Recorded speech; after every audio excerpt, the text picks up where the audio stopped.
Welcome everybody, happy to see you. My name is Freeman Wickland. I'll be the teacher of the Mindfulness Fundamentals 3.0 course. Before we begin, please have your class handouts and materials. If you are watching the class recording, please pause the video and go to boundlessloveproject.org/M as in mindful, F as in fundamentals, and the number 3. There, you can download and print the handouts for this class, as well as access all of the other course materials. That address again is boundlessloveproject.org/MF3.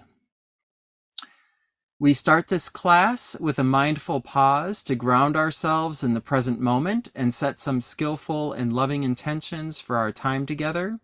If you have never meditated before, don't worry. As with riding a bike, you'll learn by doing it. Simply follow my instructions to the best of your ability. The mindful pause starts when I ring the bowl 3 times, and that will also signal that it is over.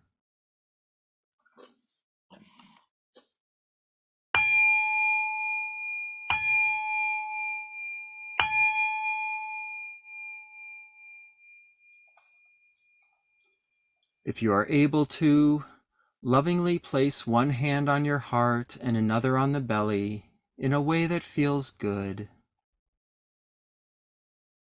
If it feels safe and supportive, close your eyes so you can focus your attention inward.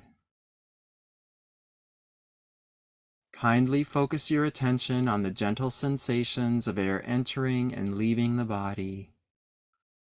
You can feel this on your upper lip and inside and around your nose. Patiently rest your attention on these gentle sensations of breath. Allow your breathing to become slower, deeper, and effortless.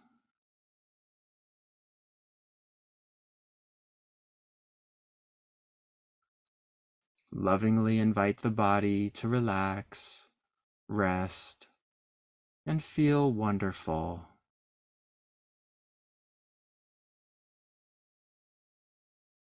If thoughts arise, let them arise and pay them no attention. Let all thoughts and worries about today, the past week, and the days ahead fall away into the background of your awareness.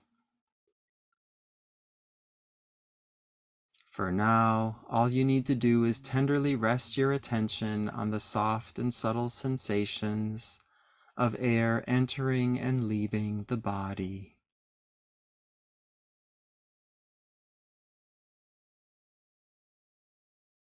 As you mindfully breathe, I will set some intentions for our time together. May our time together be of benefit to all life forms. May attending this course improve our well-being and the well-being of all life.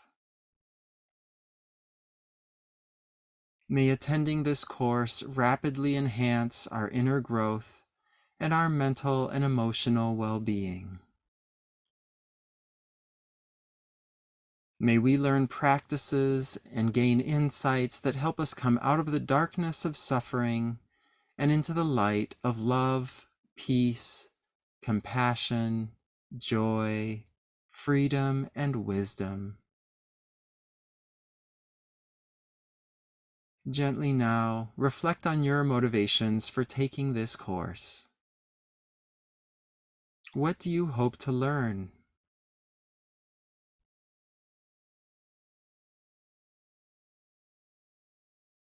How do you hope to benefit?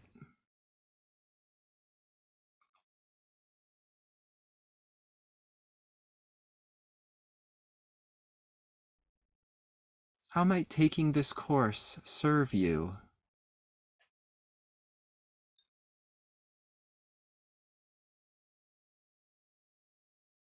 How might it serve your family and friends?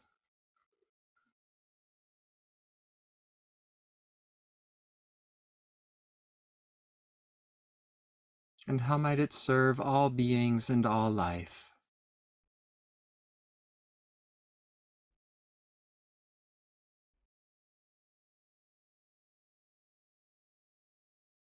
Throughout our time together, if tiredness, restlessness, or other distractions arise, wisely remember your loving intentions for being here. Remember why you devoted your time and energy to attend this class. Being mindful of your loving intentions will help you maintain your energy, focus, interest, and engagement so you get the most out of our time together.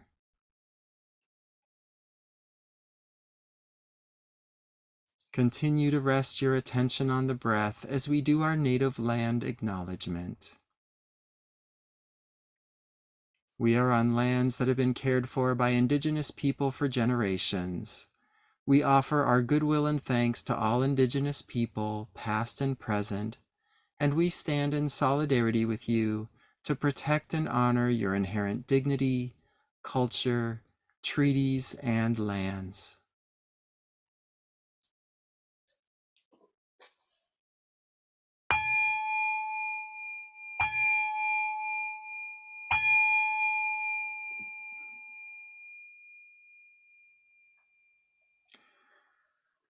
What delights await you in today's class? Since this is our first instructional class, it might make sense to give you an overview of what you'll be learning in the course. But we're not going to do that. I mean, we'll do it next time. Today, we want to get you started with a gratitude practice that is likely to improve your life right away. This class, which I've carefully prepared for you, is like a delectable 5-course meal. We'll start with a mouth-watering appetizer where I introduce you to some of the values of the host nonprofit, the Boundless Love Project. You know, it's always important to know what kind of cult you're getting involved with. Don't worry, we are definitely not a cult. For starters, we lack a charismatic leader. And honestly, we encourage you to see your inner conscience as your highest authority. Second, cults ask you to mindlessly believe and obey them. We want you to think for yourselves. We want you to try the practices out and notice how they impact your life. Then, we want you to keep doing those things that really serve you. For the record, that's not very cultish. And finally, compared to real cults, we do hardly any virgin sacrifices. Okay, I'll stop with the off-color humor. In all seriousness, I just want to highlight the fact that this path of truth, love, and joyful service that we invite you to walk with us is a path full of joy, playfulness, creativity, and laughter. Okay, moving on. Your second course will be a flavorful talk that answers the question, why meditate? And if you'd prefer to be the master of your thoughts, emotions, and behaviors instead of their servants, I think you'll find this talk very helpful and enlightening. The third course tonight will be a scrumptious gratitude meditation. During this, you will hopefully experience the inner peace, joy, and contentment that arise when you are mindful, focused, and appreciative.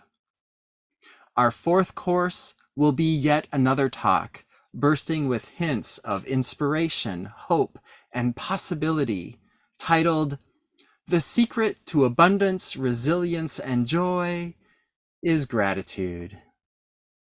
Now, Western cultures seem to think it takes hard work, fame, and fortune to get these things. Ugh, that sounds exhausting. More importantly, it doesn't actually work that way. Just consider all of the talented, hardworking, rich, and famous celebrities who suffer from depression and anxiety, or who have died at their own hands from suicide or addiction. In this talk, and throughout the course, really, we will give you a more direct and honest approach to achieving abundance, resilience, and joy. The final course of this smorgasbord of savoriness will be a sweet and sultry dessert we call sharing the merits. You may not realize it, but when you do skillful things like attend this course, you gain merits that help ensure your future will be better and brighter. To practice generosity and out of love for everyone, we share these earned merits freely with all beings and all life forms so that our work here benefits everybody. Exquisite. That's the 5-course meal I've prepared for us tonight. Now, who's ready to eat? Yay! Excellent. Let's begin. So my name is Freeman Wickland. I volunteer as the mindfulness teacher at the Boundless Love Project, an intertraditional nonprofit devoted to creating a global beloved community where all life thrives. By intertraditional, I mean we welcome and appreciate people from all secular, spiritual, and religious wisdom traditions. We will not ask nor encourage you to convert to a different wisdom tradition. Instead, this course will help you better appreciate, understand, and go deeper into whatever wisdom tradition you belong. Intertraditional also means that when I share a quote from a wisdom tradition or information from there, I'm not suggesting that this tradition is the one true way. Rather, I share the quote because I think it does a pretty good job of clarifying a point I'm trying to make. Make sense? Good.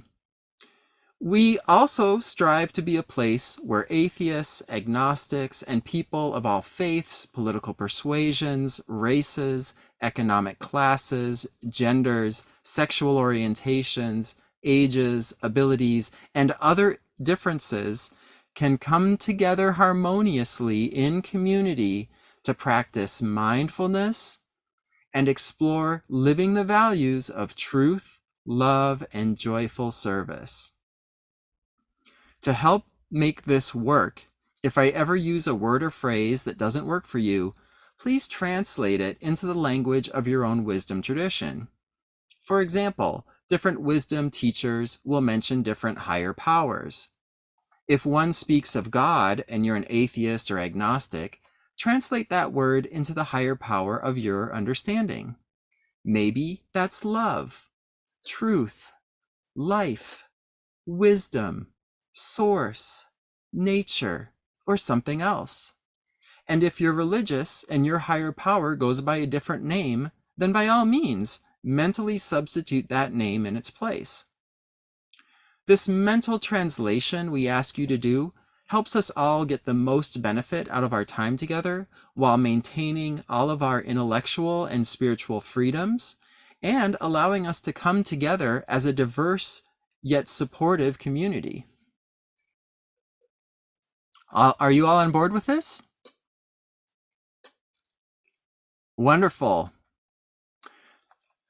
So my intentions for teaching this course are to enrich and benefit your life. I intend to help you live with more peace, kindness, compassion, joy, and wisdom.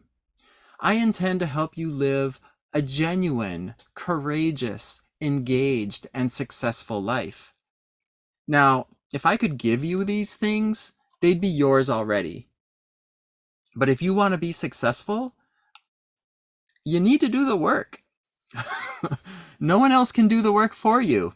And that's why I deeply, deeply appreciate all of your firm yet kind commitments to attend the class, do the daily meditation and intention setting practices, and do the weekly mindfulness missions.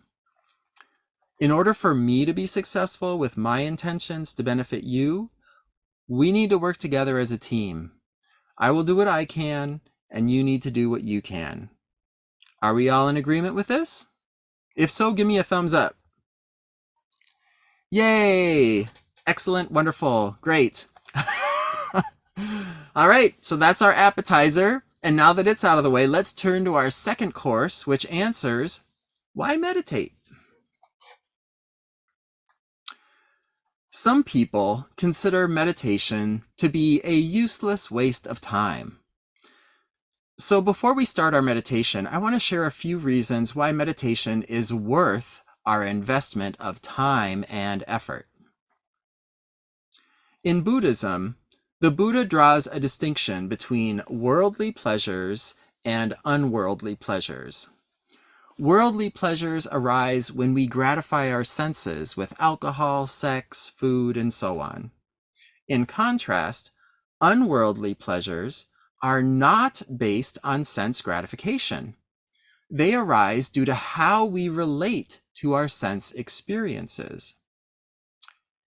The Buddha goes on to say that worldly pleasures have risks. If we depend on them to cope with the stresses of life, it can lead to addictions that control our lives and cause more harm than good. And if we reflect on those addicted to gambling, alcohol, and even things like phones, we can see his point. In contrast, he says unworldly pleasures have no such drawbacks. Therefore, he encouraged people to take refuge in unworldly pleasures. This course will introduce you to numerous unworldly pleasures which you can take refuge in during times of stress, confusion, depression, and other difficulties. Unworldly pleasures could also be called spiritual pleasures. And during this course, we're going to call them relational pleasures or attitudinal pleasures to remind us that these pleasures arise when we skillfully relate to our sense experiences. To put it another way, relational pleasures arise from within. They do not depend on what we experience. Therefore, we can access relational pleasures anytime, anywhere, and in any situation. During tonight's meditation, you will practice 3 skills that are sources of relational pleasure: mindfulness, concentration, and gratitude. Before I speak more about these 3 skills, though, it will be helpful to define an important meditation term. So every meditation that I teach has what's called an anchor. An anchor is what you rest or anchor your attention to throughout the meditation. Today, we're going to do a gratitude meditation, which is a heart-based or a love-based meditation. In love-based meditations, the anchor is usually the heart space, the space in and around where your physical heart resides. Then, if you feel warm, pleasant feelings arise, you can anchor your awareness on those. If not, just keep feeling whatever you feel in the heart space. All meditations that have anchors help you develop 2 very important skills. One is concentration, the other is mindfulness. Let's define those terms and talk a little bit about each one. Concentration is the ability to gently hold your attention on a chosen object. But it's more normal for our attention to wander around. Our attention is more like a rubber ball in a pinball machine, chaotically bouncing off various bumpers and rails in no predictable pattern and without any control. Learning how to concentrate our attention on one object of our choosing is a skill that meditation helps us develop. Concentration is also a source of relational pleasure. When you really focus on something, everything else falls away, including all unnecessary thoughts, as well as the feelings of stress, worry, and anxiety that those superfluous thoughts cause. So when you're really concentrated, your mind feels balanced, stable, nimble, and powerful. You enter into what Hungarian-American psychologist Csikszentmihalyi calls a flow state. In this state, whatever you do feels pleasant, effortless, and joyful. Now, some people naturally enter this concentrated flow state when they do challenging activities that they enjoy. Wisdom teachers tell us, and many meditation practitioners can confirm, that through meditation, you can develop the skill of concentration to broaden this flow state into more and more areas of your life, making more and more of your activities pleasant, effortless, and joyful. Of course, we need to start where we are. Most of us have the untrained attention of a rubber ball in a pinball machine.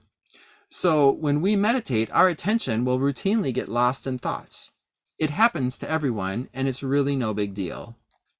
Thankfully, while lost in thought, a moment will arise where you realize that your attention has left the anchor. It's way over here. Here's the anchor, and here's your thoughts. That moment of recognition where you're like, oh my gosh, I'm not paying attention to the anchor. That moment is the liberating mental state known as mindfulness. So what exactly is mindfulness? We can define it as the ability to calmly and objectively be aware of what we are aware of. So that a moment of saying, oh, I'm aware, I'm not paying attention to the object right now. That's mindfulness. Currently, there are countless books, courses, and articles singing the praises of mindfulness. Why? It doesn't seem like that big of a deal, but it really is. First, mindfulness is another source of relational pleasure. When we're mindful, we can even relate to difficult thoughts and emotions with a sense of peace, detachment, wisdom, and perspective. If we are good at maintaining mindfulness, then even if our body is racked in pain or sobbing from grief, mindfulness allows this all to happen while on a deeper or higher level, we maintain an ultimate sense of inner peace and contentment. Does this sound too good to be true? That's fine. I'm not asking you to believe any of this on faith alone. I'm inviting you to try the practice, develop some mindfulness, and see for yourself how it benefits you. In addition to being a source of relational pleasure, mindfulness gives us true freedom of choice. Mindfulness is a wonderful state of mind, but it does come and go.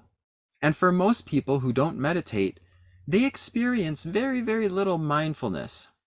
They live most of their lives in what we may call ordinary consciousness. Ordinary consciousness. Wisdom teacher Eckhart Tolle calls ordinary consciousness unconsciousness, because when we live from that level of awareness, we become ruled by our conditioned thoughts, feelings, and behaviors, and then life often feels stressful and out of control. Thankfully, mindfulness can be learned. Just as muscles that get used grow stronger, our mindfulness grows stronger when we use it during meditation. As we strengthen our mindfulness through meditation, we can show up with more mindfulness in more and more areas of our life. Then, rather than being ruled by our thoughts, feelings, and behaviors, mindfulness allows us to become the master of them and experience what true freedom feels like. Finally, mindfulness supercharges our inner growth. Most of the practices taught during this course either help you to be mindful or depend on mindfulness to work properly. Mindfulness allows us to objectively investigate our experience, see things clearly, and make liberating insights that help us live with more love, courage, wisdom, and joy. To summarize, mindfulness is a source of relational pleasure. It helps us gain mastery over our thoughts, feelings, and behaviors, and it supercharges our inner growth. These benefits of mindfulness are by no means comprehensive, but I hope they do motivate you to do your daily meditation practice and complete your mindfulness missions. And just like it's normal for an inactive person's body to be poorly conditioned, it's also normal for a person who hasn't meditated a lot to have a wandering mind that's not very mindful. No big deal. All that means is that meditation will be challenging for you. And thankfully, this challenging nature of meditation gives you an opportunity to practice many beautiful qualities, such as patience, persistence, compassion, gentleness, kindness, and more. It also helps us learn how to be more peaceful, calm, relaxed, and at ease, despite difficulties and challenges. So please, while you're meditating, be kind, compassionate, and patient with yourself. Whenever you realize your attention is wandered away from the anchor, rather than judge or berate yourself, be thankful for this moment of mindfulness. Silently say to yourself, "Hey, good job, buddy," or a similar warm and friendly comment. Then lovingly and calmly return your attention to the heart space. When learning meditation or learning a new style of meditation, guided meditations are helpful training wheels. Your mind may frequently get lost in thoughts, but the spoken instructions remind you to be mindful and focus on the anchor. That's why during this course, we're going to be using guided meditations and offering you guided meditations to use for your daily meditation practice as well. So, in addition to concentration and mindfulness, gratitude is another source of relational pleasure. And compared to meditation and concentration, people generally find it easier to feel the pleasant feelings of gratitude. It seems like it's less complicated to learn how to do that. So this meditation may be a pleasant experience for you, or it may not be. If it isn't, then try to notice what gets in the way of the pleasant feelings of gratitude. And spoiler alert, it's really comes down to believing or identifying with the falsehoods in your mind. And that might not mean anything to you right now. If that's the case, no worries. Keep watching this space.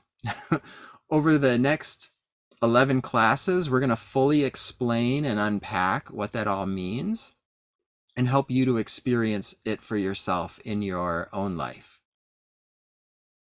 Okay, now let's get ready to do our gratitude meditation. So as always, meditate in a safe location.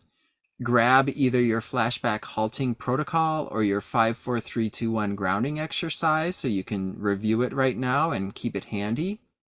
And remember, if ever feelings or memories start to arise that are too destabilizing for you to hold with compassionate mindfulness, then stop meditating, open your eyes, remind yourself that you are in a safe place, get up and do whatever you need to do to feel safe and in control.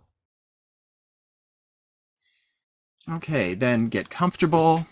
If you're wearing glasses, you might prefer to remove them. If you're seated in a chair, uncross your legs, and then find an upright, balanced posture, which you can hold comfortably and easily for about 30 minutes.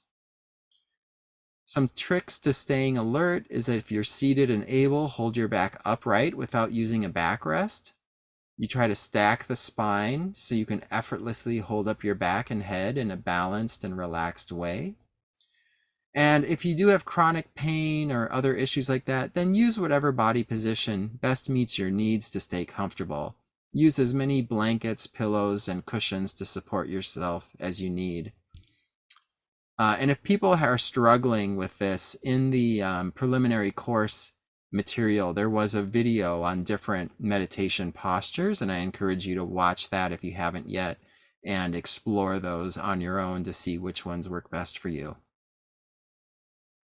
You may keep your camera on or turn it off during the meditation, whatever you prefer.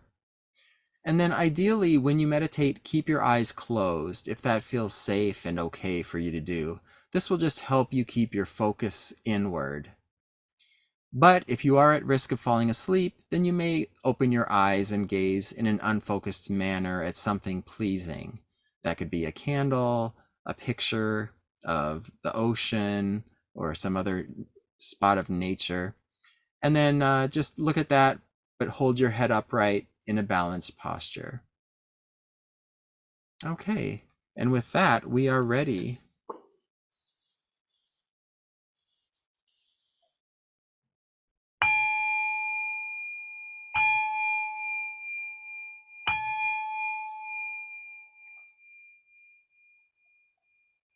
Meditation is an act of love for ourselves and all life. If it feels safe and wise to do so, close your eyes so you can focus your attention inward.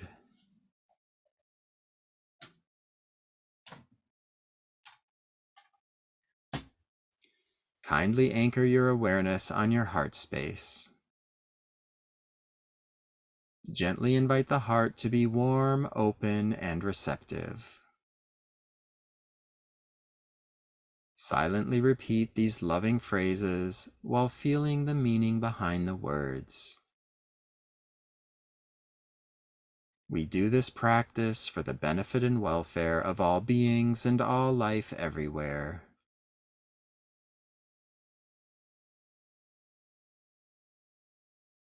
May all life be free from suffering and the root causes of suffering.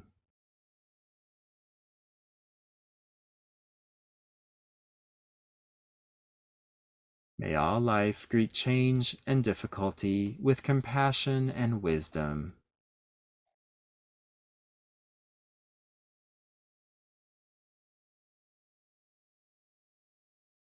May all life abide in peace, free from craving, aversion, and falsehoods.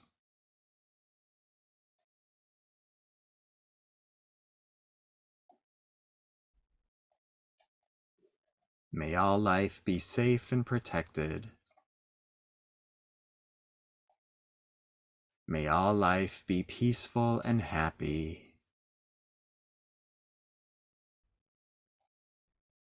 May all life be healthy and strong.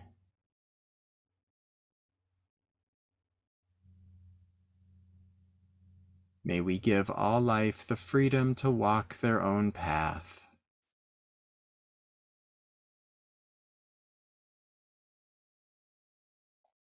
May the love, wisdom, and skillfulness in all life continue, increase, and never end.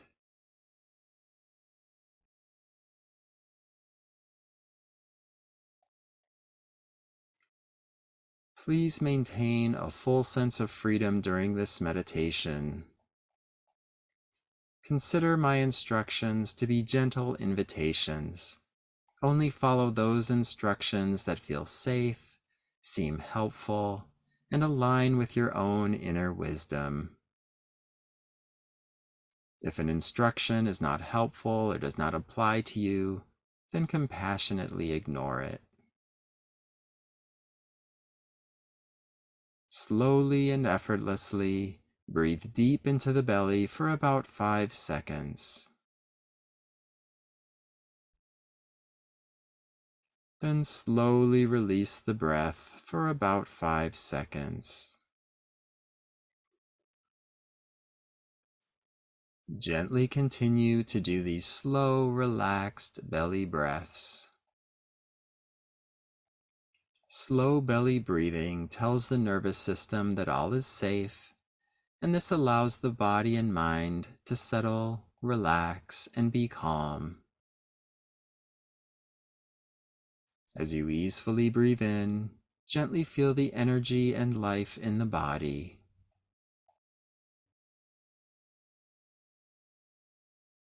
As you calmly breathe out, lovingly invite the muscles in the body to relax and soften.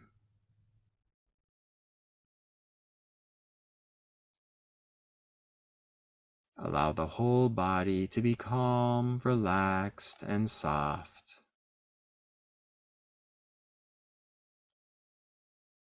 Peacefully let go of all control of the breath and allow the breath to breathe itself now.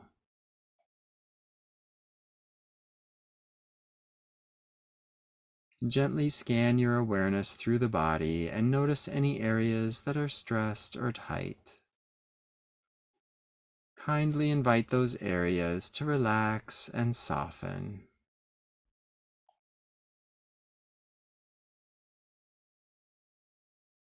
If an area becomes tight again, patiently invite it to relax again.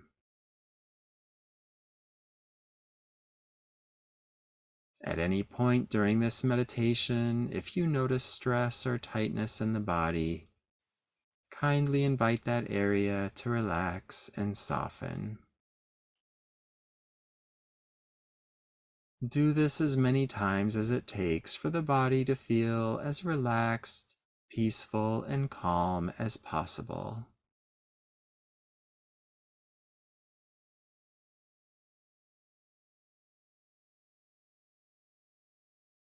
Calmly anchor your awareness on the heart space, the area in and around your heart.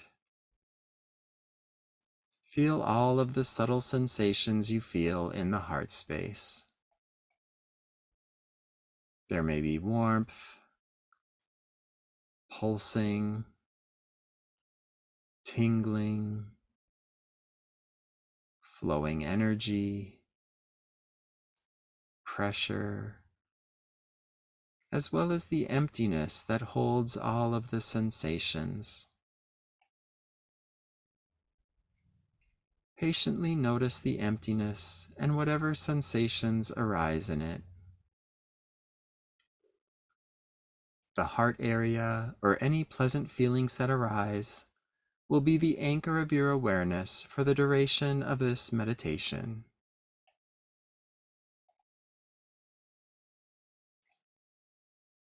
Let us give thanks now to the living beings in our life, be they human or non-human, who have benefited us through their service, compassion, friendship, and love. Calmly resting our awareness on the heart space, bring to mind a living being, be they human or non-human, who has benefited you and served you. Choose someone who it is easy to open your heart to. Gently imagine them or have a sense of them in front of you. In your mind, silently offer them your gratitude and tell them all of the reasons why you appreciate them. Thank you for being there for me. Thank you for your friendship. Thank you for your compassion. Joyfully and silently continue offering appreciation on your own, using words that are genuine and heartfelt.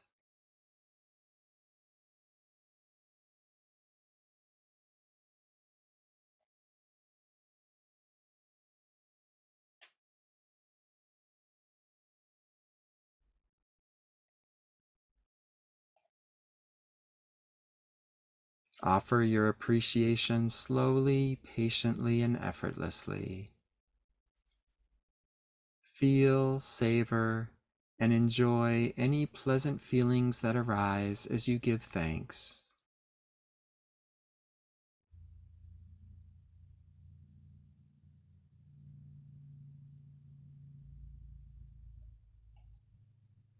If thoughts arise that cause your heart to close, gently notice the thoughts, allow them to be, then return your attention to offering gratitude to your benefactor.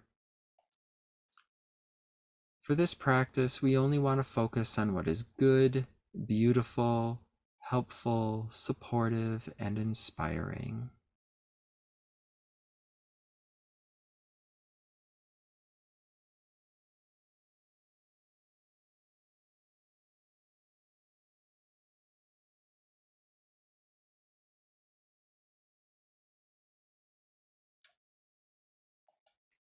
Whenever you notice that your thoughts have wandered away from offering gratitude, give thanks for this moment of mindfulness, then calmly and kindly return your attention to feeling the heart space and offering thanks.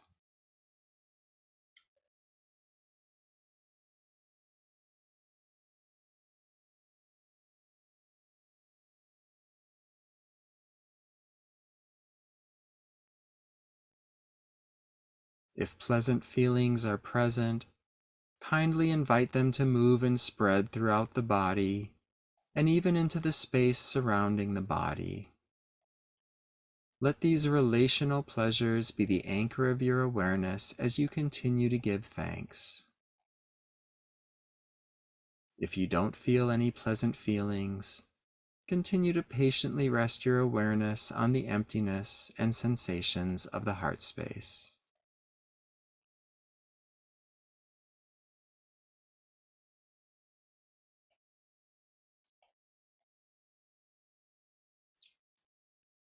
Kindly now we're going to shift and give thanks to the higher power of your understanding for the gifts, talents, and beautiful qualities that arise in your life from time to time. Thank you for this body just as it is. Thank you for this body's ability to heal and repair itself. Thank you for my intelligence and capacity to learn. Thank you for my ability to serve others. Using your own words, lovingly offer thanks for the gifts, talents, and beautiful qualities in your life.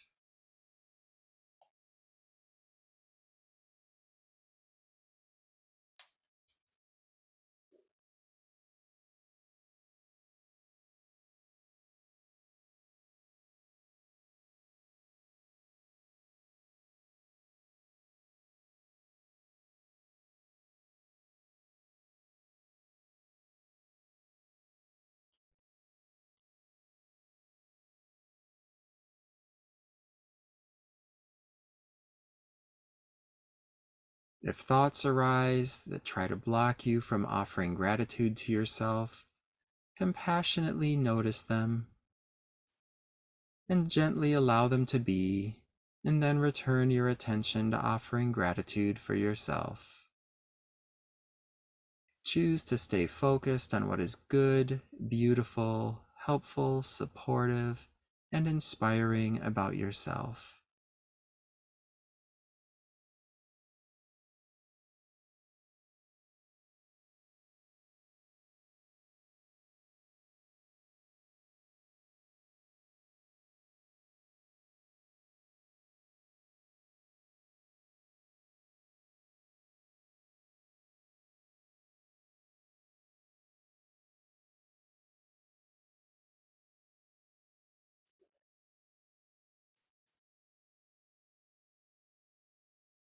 Let us turn now to thank our relations of the natural world. All life is interconnected and interdependent. Let us thank our relatives in the natural world for how they serve and enrich our lives.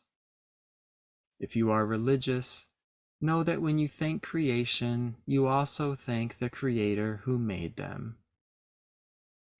Thank you, sun, for your life-giving light and warmth, for feeding the plants and trees, and for the beauty of your sunrises and sunsets.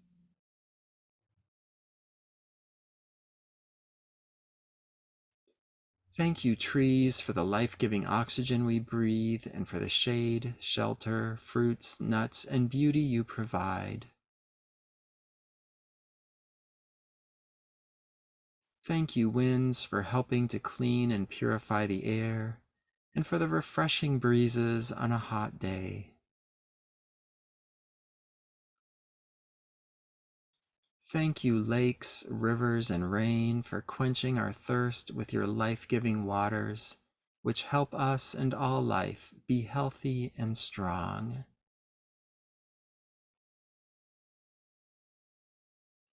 Thank you, plants, for your uplifting beauty, for the fruits, vegetables, and seeds that we eat, and for the medicines you offer so that we may heal.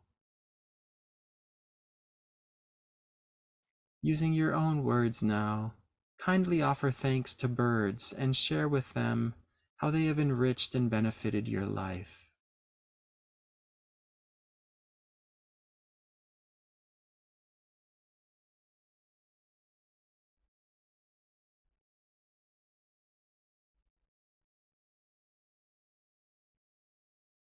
Tenderly offer thanks to land animals and fish and share with them how they have served and enriched you.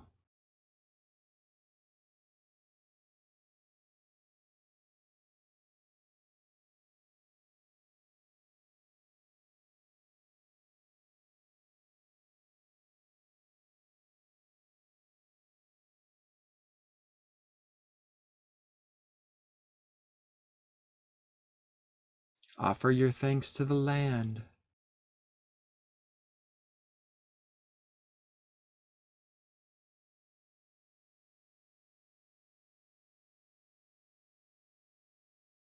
Offer your gratitude to the whole earth.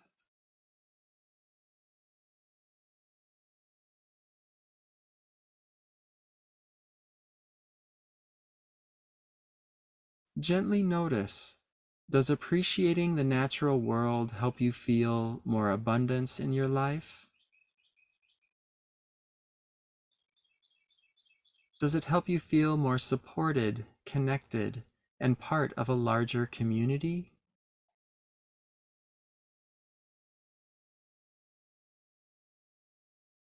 Calmly now, reflect on the millions of beings who serve and enrich your life, who you don't know well and may never even meet, and give them thanks. Thank you, farmers, for growing my food and stewarding the lands. Thank you, garment makers, for making my clothes. Thank you, construction workers, for building the roads, bridges, and schools I've used.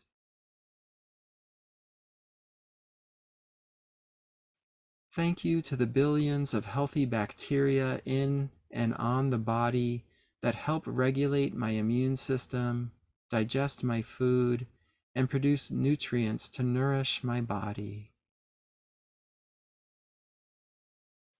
Kindly use your own words now to continue giving thanks to beings you don't know who serve and enrich your life.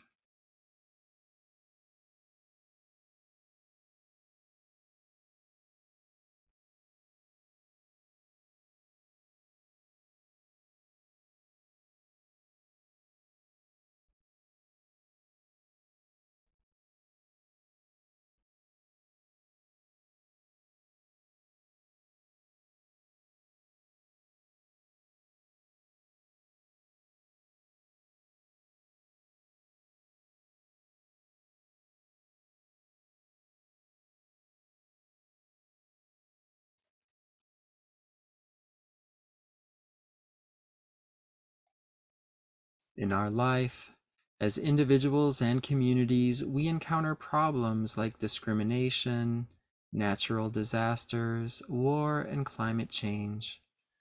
Let's give thanks to the helpers working to give aid and find solutions to the problems. Compassionately bring to mind an issue or problem that touches your heart, and give thanks for all of the helpers working to address it. They may be activists, reformers, teachers, healers, therapists, public servants, and so on. Silently use your own words now to give thanks to the helpers.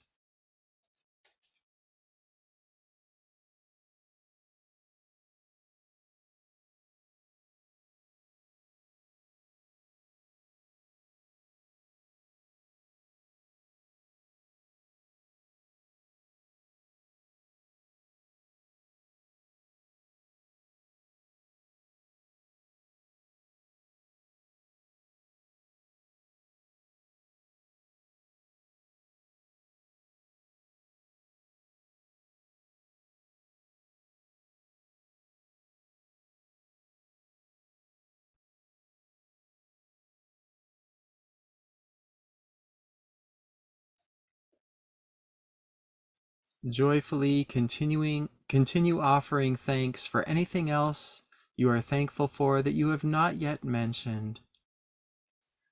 Thank you for inner wisdom. Thank you for my capacity to love and be loved. Thank you for our connection with all that is. Nothing is too small, insignificant, or trivial to give thanks for. Encourage your body and mind to overflow with gratitude.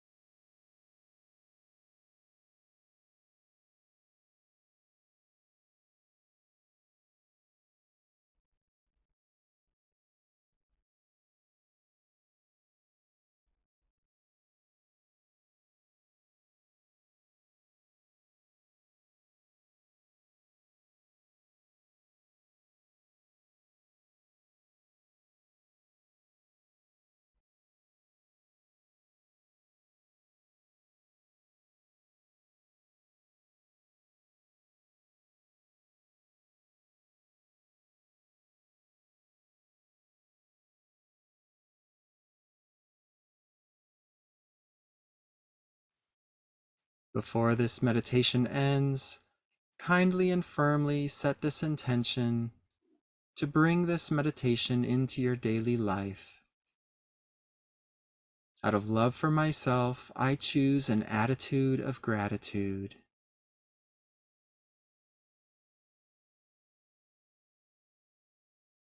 In every moment, I will do my best to focus on all that is helpful, inspiring, and wonderful, and give thanks.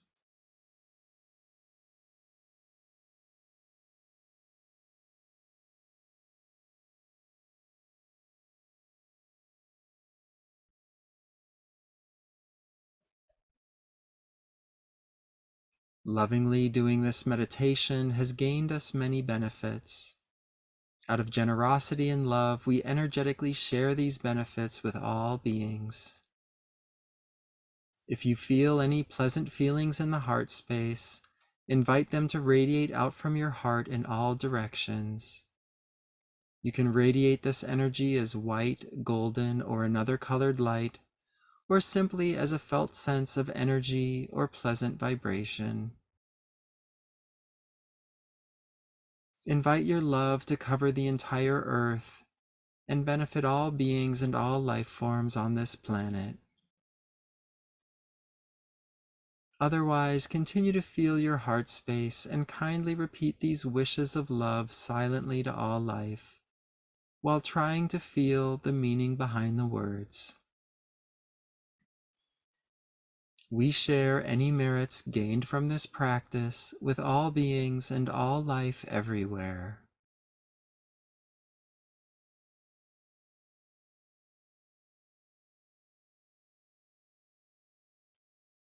May all life everywhere be free from suffering and misery.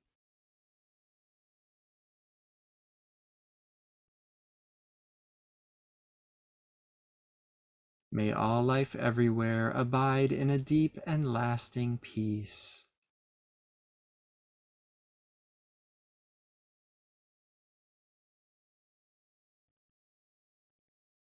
May all life everywhere know the highest forms of happiness and be at ease.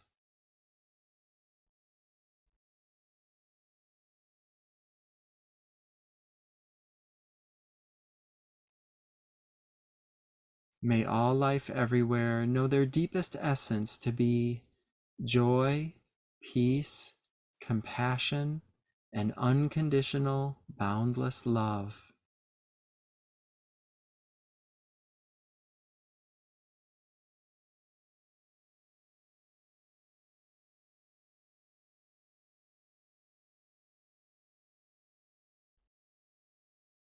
May all life everywhere be fully and permanently liberated.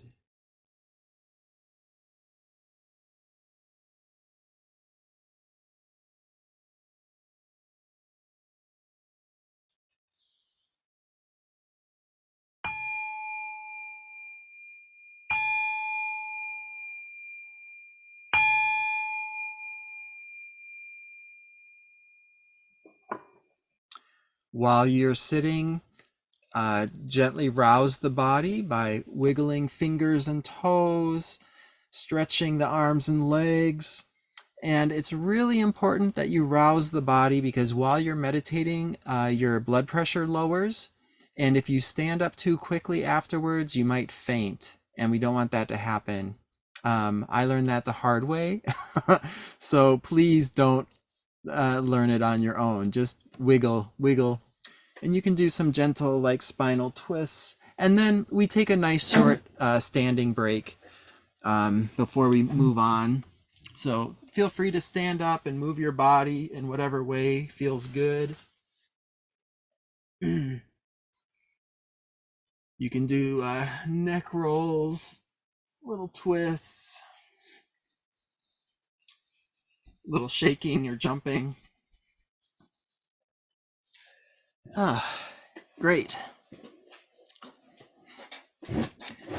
And then if you could turn your cameras on, that would be wonderful. I want to see your smiling faces again.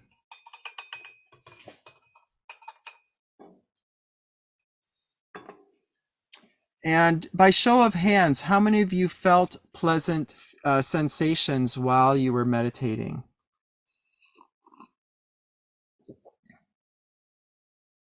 Almost everybody.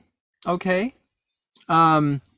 So I just want you to know if you felt them, you were feeling relational pleasures. You were feeling the pleasures of gratitude. You were feeling the pleasure of mindfulness and of concentration.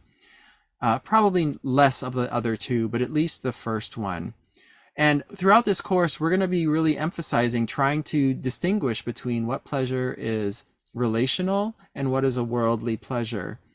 And this is going to help you deepen and grow because what we want you to do is take refuge in unworldly pleasures when things are difficult. That's a safer route to go. And the next thing I need you to do is grab your, here it is, your tracking log from your handouts. And then fill out the month, which is August, the year, which is 2023. What year are we? Yeah, 2023. And or if you're watching the video, whatever is the actual day or year for you. And then go down to the date that it is today, which is the 22nd of August, or whatever it is for you watching at home. And in the meditation column, MED, put 25 because you just did a 25-minute gratitude meditation. And that 25 just shows you did that. And if you plan to do more meditations today, you can put a comma after it. And then in the insights and moment-to-moment benefits section, just write down the pleasant feelings that you felt while meditating or any insights you had. So if you didn't have pleasant feelings, write down what was going on in your mind. You know, like where was your attention? What were you focused on? Or what was it focused on? Or what was going on? And just say like, oh, these things arose and they prevented me from connecting to my inner joy. And that's an insight. And if you don't have enough space in this form, which admittedly there's not a ton of space, you can always write, you can put a little asterisk and say see journal and then write whatever you need to write in your journal. But this is going to be a helpful tool to use throughout the course, this tracking log. Okay.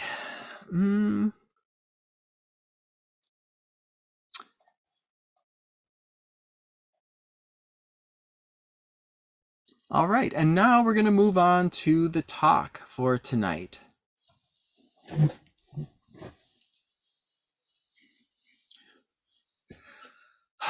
Sufi master and poet Hafez started his poem to build a swing with this warning. You carry all the ingredients to turn your life into a nightmare. Don't mix them. Yikes! What are these ingredients that we carry that turn our life into a nightmare?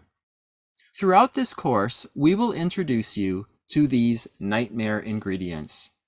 One of them, which we will talk about today, is what psychologists call the negativity bias. Negativity bias describes the natural tendency of our mind to focus on and be interested in all that is threatening, problematic, and upsetting. In this first talk of the Mindfulness Fundamentals 3.0 series, we want to get you using a simple, powerful, relatively easy practice that may transform your life for the better. This practice directly responds to our brain's conditioned negativity bias. In addition, this practice helps us become more resilient, more connected to all life around us, and more joyful. What is this practice? It's gratitude, also called appreciation. In this practice, we commit to looking for all that is skillful, successful, wonderful, and beautiful in life, moment by moment and day by day. Then, as we see these things, we give thanks for them. Now, we may roll our eyes at gratitude. We've all seen #blessed and heard the platitude of having an attitude of gratitude. But have we actually given gratitude a meaningful try and trained our mind to be on the lookout for all that is good in every moment and notice how this affects our life? Well, here is your chance to do just that. In this talk, I will share how the negativity bias made my life a nightmare, what various wisdom traditions have to say about gratitude, and how you can start your own successful gratitude practice. In the next class, we will give you a more thorough overview of the course and what you can expect to learn from it. But we find gratitude to be such a priority for your well-being and the well-being of others that we really want you to get started on it right away, which is why we make this the first course and front and center, or first class. Researchers in the field of psychology have found that the human brain has what they call a negativity bias. This means that the brain's default setting causes it to focus on all that is threatening, problematic, disturbing, and upsetting. During the times in my life where I suffered from depression, it was clear to see that most of my habitual thoughts were critical of myself, my abilities, other people, and my life situation. My thoughts focused on all of the challenges, problems, and difficulties that I was facing.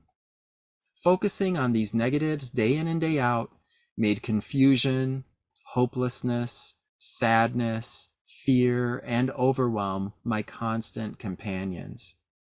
I was mixing the ingredients that would turn my life into a nightmare. But I'm not unique in this. We all have a negativity bias that keeps us focused on the problems, threats, and difficulties of life. Is there anything that we can do about this?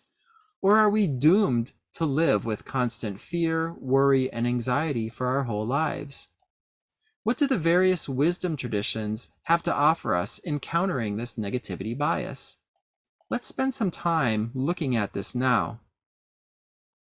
Indigenous author of Braiding Sweetgrass, Robin Wall Kimmerer, writes, Many Native people across the world, despite myriad cultural differences, have this in common. We are rooted in cultures of gratitude. An example of this culture of gratitude found in indigenous communities is the ritual created by the Haudenosaunee people called the Thanksgiving Address. This ritual is their gift to all life, and they encourage all humans to use it. The Thanksgiving Address is a communal acknowledgement of gratitude for all aspects of the natural world. It is also called the words that come before all else, because this ritual is traditionally done to greet each day, start meetings, and start negotiations with other nations, be they friendly or hostile. The name and the frequency and times when the ritual is done underscores that gratitude is a significant priority to the Haudenosaunee people. Students at the Onondaga Nation School routinely perform the Thanksgiving Address.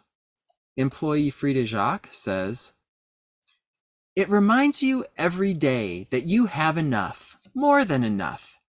Everything needed to sustain life is already here. When we do this every day, it leads us to an outlook of contentment and respect for all of creation. More than enough. Contentment. Respect. She's describing a life of abundance, connection, and joy. To me, this makes a lot of sense. When we are grateful, we feel contentment, abundance, and connection. What a great mindset to get everyone into before starting the day, holding a meeting, or negotiating with potentially hostile nations. The secret to abundance, resilience, and joy is gratitude. Moreover, the joy that comes from gratitude is relational pleasure. The joy arises from how we choose to relate to the information that's coming into our senses. This makes gratitude a safe source of pleasure with no drawbacks. At the end of Hafez's poem, he writes, "You carry all the ingredients to turn your existence into joy. Mix them, mix them." Gratitude is one of those ingredients that helps turn our existence into joy. When we choose gratitude, we counter the negativity bias. Looking at other wisdom traditions, we see that giving thanks is a common theme among them. The wisdom tradition of science has a lot to say about gratitude, but I'll share just one tidbit of info. Barbara Fredrickson serves as the director of the Positive Emotions and Psychophysiology Laboratory. She also authored the book Positivity, and she's going to be one of your video assignments to watch this week. Her research shows that when we feel positive states like gratitude, they help us broaden our perspectives and build our resourcefulness. This is why many who practice gratitude feel more creative, playful, hopeful, and energized. It's no surprise that psychology researchers found that people who engaged in a simple 14-day gratitude practice had fewer symptoms of depression and felt more happiness and more life satisfaction. And I just want to point out, 14 days, that's a pretty short time to have such wonderful benefits. And here we're going to give this practice the entire duration of the course to work. But give it a try, see what you can see in terms of a change in mindset and attitude in 14 days. And ultimately, I think what this research shows us is that, again, the secret to abundance, resilience, and joy is gratitude. In Christianity, the Apostle Paul encourages us to rejoice always, pray continuously, give thanks in all circumstances. Granted, this recommendation may sound a little out of reach for most of us, so let me share an example of what it might look like to give thanks in all circumstances. As self-help author Melody Beatty recovered from chemical addiction, she and her husband bought a rundown house because that was all they could afford.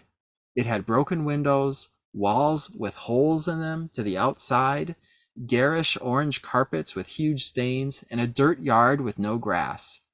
They had no money to fix it up or furnish it, and no home repair skills. All of their attempts to renovate their home failed. Frustrated and defeated, every night Beatty would go to a private room in the house and cry. She hated the house. She hated how hopeless the situation was. This ritual of crying at night went on for months. And then one night, as she was crying, the thought arose, why don't I try gratitude? Now, at first, she dismissed it as absurd and impossible. But on second thought, what she'd been doing wasn't really helping, so she decided to give gratitude a try. In her book, Beyond Codependency, she wrote, I still wasn't certain what to be grateful for, so I decided to be grateful for everything. I didn't feel grateful. I willed it. I forced it. I faked it. I pretended. I made myself think grateful thoughts. When I thought about the layers of peeling wallpaper, I thanked God. I thanked God for each thing I hated about that house. I thanked Him for giving it to me. I thanked Him I was there. I even thanked Him I hated it. Each time I had a negative thought about the house, I countered it with a grateful one. She stopped her nightly ritual of wallowing in misery and practiced gratitude for 3 months. Over time, her attitude changed. She started to accept the house as it was and taking care of it as if it were her dream home. She gained confidence in making repairs, creatively thought up new ways to affordably fix and furnish the house, learned of resources she hadn't known about before, and recruited others to help. Within a year, she had a beautiful furnished home that she was genuinely grateful for.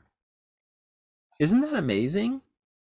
Even though Beatty's gratitude was willed, forced, or faked, it still helped her combat her negativity bias and helped her access her inner resources of hope, energy, creativity, and an attitude of abundance. By committing to gratitude, gratitude allowed her to broaden her perspective and build her resourcefulness, just like the science said it would. The secret to abundance, resilience, and joy is gratitude. Now I know I make gratitude sound wonderful, but for many people, the idea of giving thanks in all circumstances seems naive, Pollyannish, and maybe even self-deceptive. How do we give thanks for problems like systemic racism, climate change, systemic patriarchy, war, and any other concerns that weigh on our hearts? Good question. When Fred Rogers, the star of Mr. Rogers' Neighborhood, was a young boy, he would sometimes be frightened from the stories of natural disasters and violence he'd see on the nightly news. His mother comforted him with this wisdom. Look for the helpers. You will always find people who are helping. I recommend the same thing. When we think of problems that weigh on our hearts, we can appreciate the helpers. Give thanks that people of every race, gender, economic class, political party, and wisdom tradition share your concerns on these issues. Give thanks for all of the caring, sincere people who generously give of their skills, time, energy, and material wealth to work for peace, justice, climate health, and the creation of beloved community. Another common concern is that if we focus on the positive, won't we ignore the serious problems of the world? Gratitude is not about ignoring problems. Gratitude is about giving ourselves the resources we need to take care of those problems and really tackle them in a skillful, effective way. In my experience, when I dwell on global or personal problems, I will more likely feel overwhelmed, depressed, sad, and burnt out, causing my brain and body to shut down. In contrast, when I live with gratitude, I have access to more inner resources like hope, energy, creativity, and joy. These resources allow me to take skillful actions to address the problems in positive ways that create beloved community.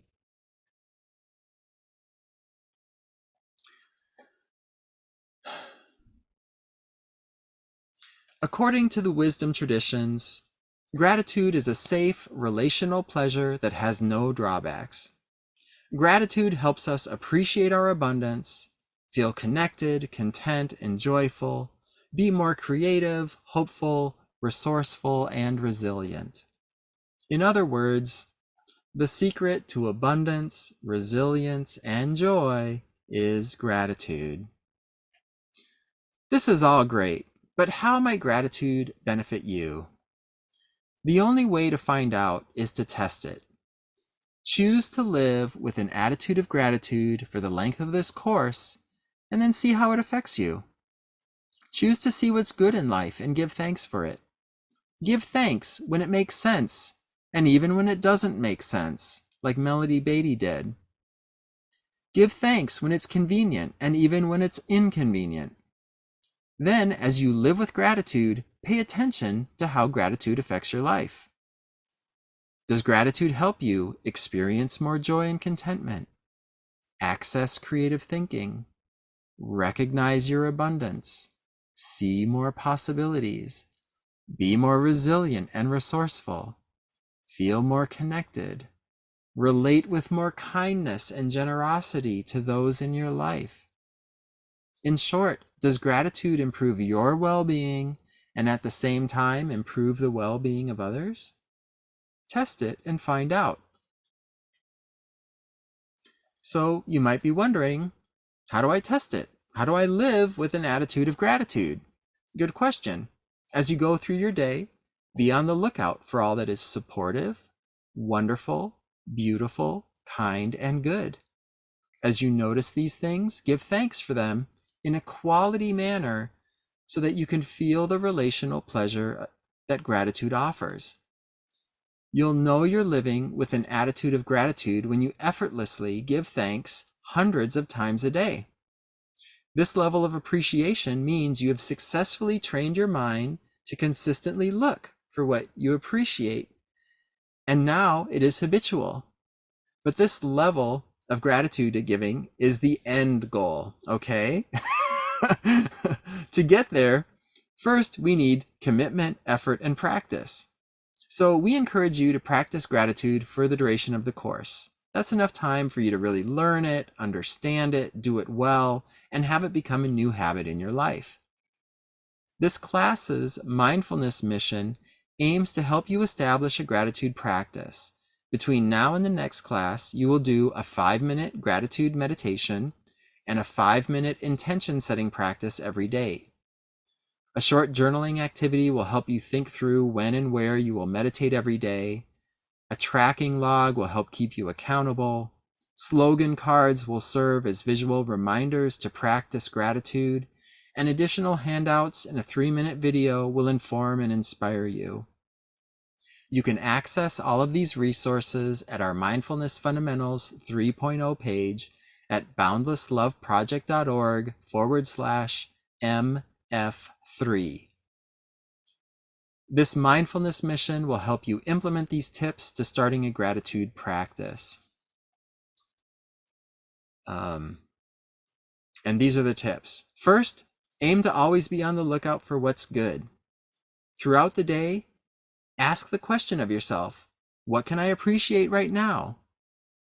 What can I appreciate about this situation? Regularly doing this will help you combat the mind's negativity bias. 2. Meditate daily to develop your mindfulness and concentration. Mindfulness will help you notice negative thoughts and remind you to focus on what you can appreciate. Concentration will help your mind stay focused on what's worthy of appreciation. Both mindfulness and concentration are really going to help you develop a stronger gratitude practice. 3. Make sure your appreciation is quality. Slow down, relax the body, breathe deeply, silently offer your thanks. Be genuine and honest about what you say. It may help to close your eyes when you give thanks at first. You'll know your gratitude is quality when you feel the relational pleasure that it generates. 4. Once you feel the pleasure of appreciation, try to savor that feeling for 20 seconds or longer. This will help you access more of your inner resources and resilience. The 5-minute daily gratitude meditation will encourage you to do between now and that we're encouraging you to do between now and the next class will help you practice giving quality appreciation and savoring the pleasure it generates. In addition to offering quality gratitude, you want to increase the quantity of gratitude as well. To start, Aim to give thanks 15 times a day. Here's some tips to get you to that number right away. First, remind yourself of the goal daily. Every morning, use the morning intention setting script from this week's handouts to recommit to your gratitude practice. Second, have daily habits that you already do trigger yourself to give thanks. So activities like waking up, eating meals, finishing work, and going to bed are examples of good times to trigger your gratitude practice. Third, use gratitude training wheels. Set a timer on your phone or watch or other device to go off every hour that you're awake. When the timer rings, answer the question, what can I be grateful for right now, and give thanks.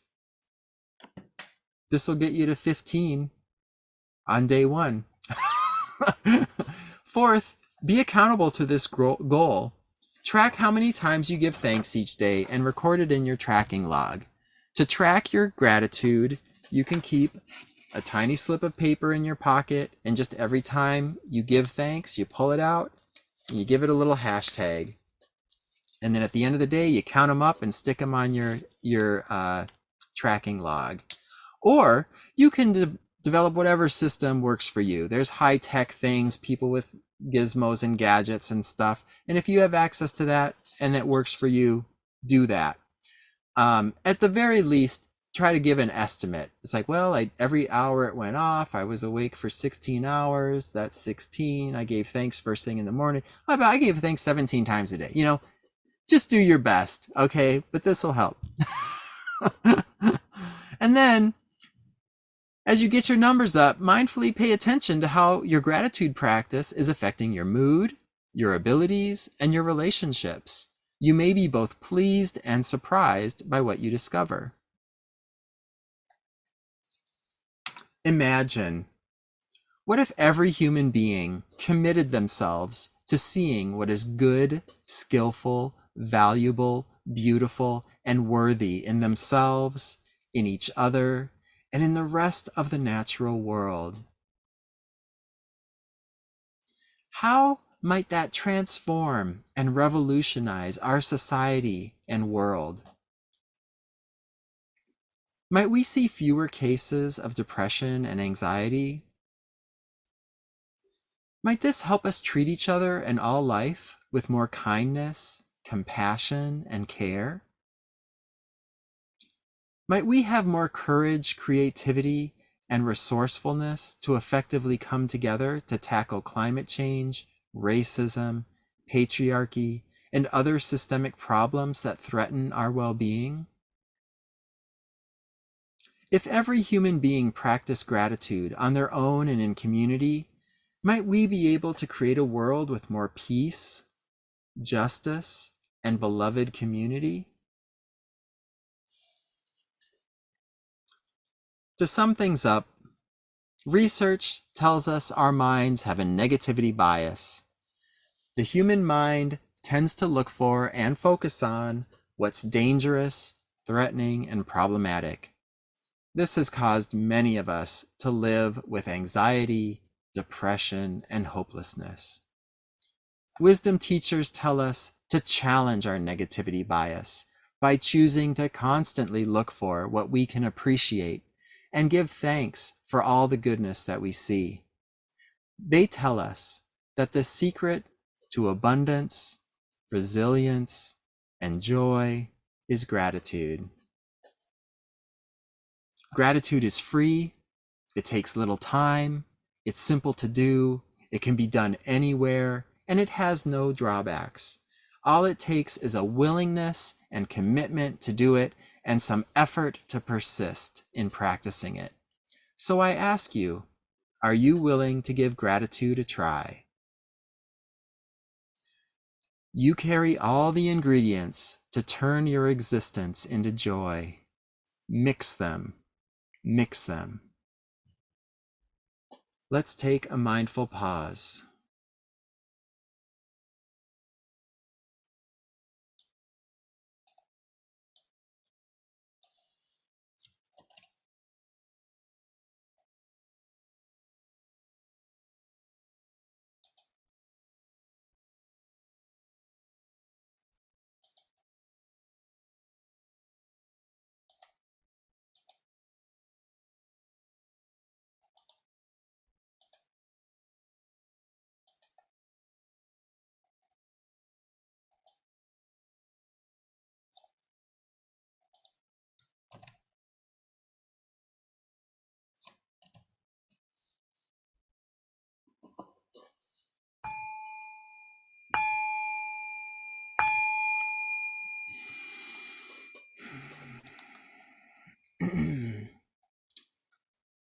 So I want to show you real quickly how to get to the Mindfulness Fundamentals page on our website and point out the link to your mindfulness mission, as well as a link to the evaluation form. So I'm going to do a quick screen share here.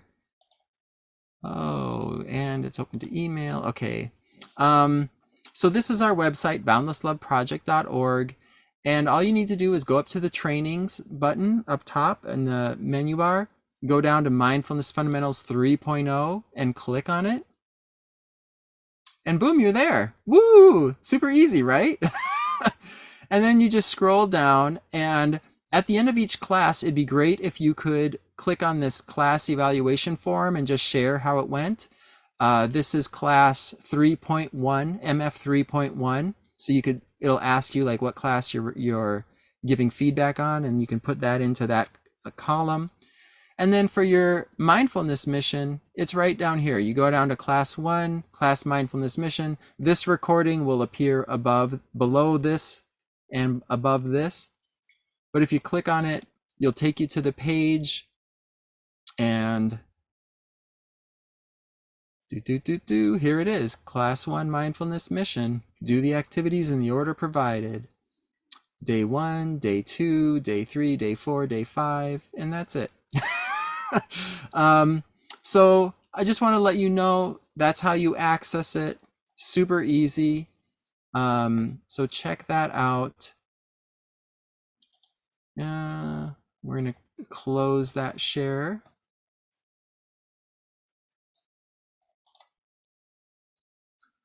And I also dropped the link to the feedback form in the chat, so please click on that and fill it out at the end of class. If you have any questions or concerns about any of tonight's content or the meditation, you can ask them on this form and I will respond to them.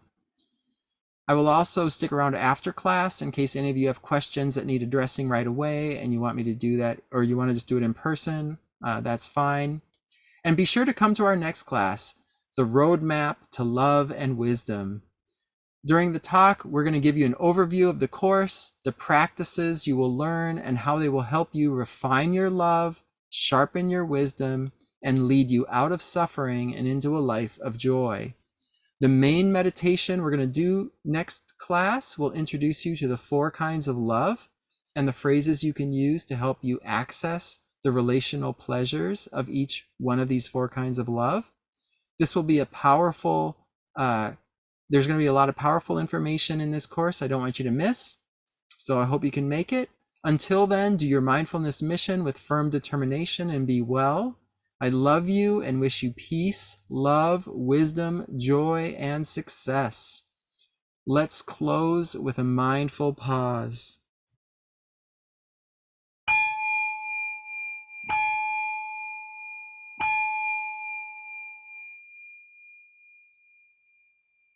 Our time together, practicing gratitude and deepening our commitment to inner growth, brings us many benefits. We freely share these benefits with all beings and all life, that they too may benefit from our practices. May all people, all beings, and all life be safe and protected, healthy and strong, peaceful and happy.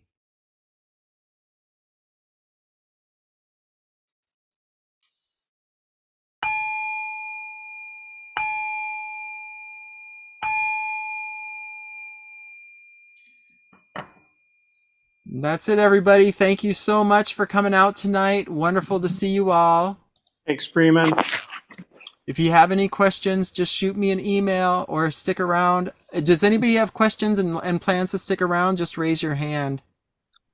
Okay, I'll stick around for you and anyone else who would like to. Otherwise, you're free. Yay, go, have fun, enjoy life. Good to see you all. And See you. Thanks, Freeman. all of us at the Boundless Love Project thank you for loving yourself and all life enough to watch this video. This class is part of our Mindfulness Fundamentals 3.0 series. It has 12 classes in total. To see all of them and obtain all of the course handouts, visual aids, and guided meditations, please visit our Mindfulness Fundamentals 3.0 page at boundlessloveproject.org/MF and the number 3. While on our site, explore the many free resources available. Check out our events page and come to an event, and sign up for our mailing list. The Boundless Love Project makes this course available free of charge because our mission is to create a global beloved community where all life thrives.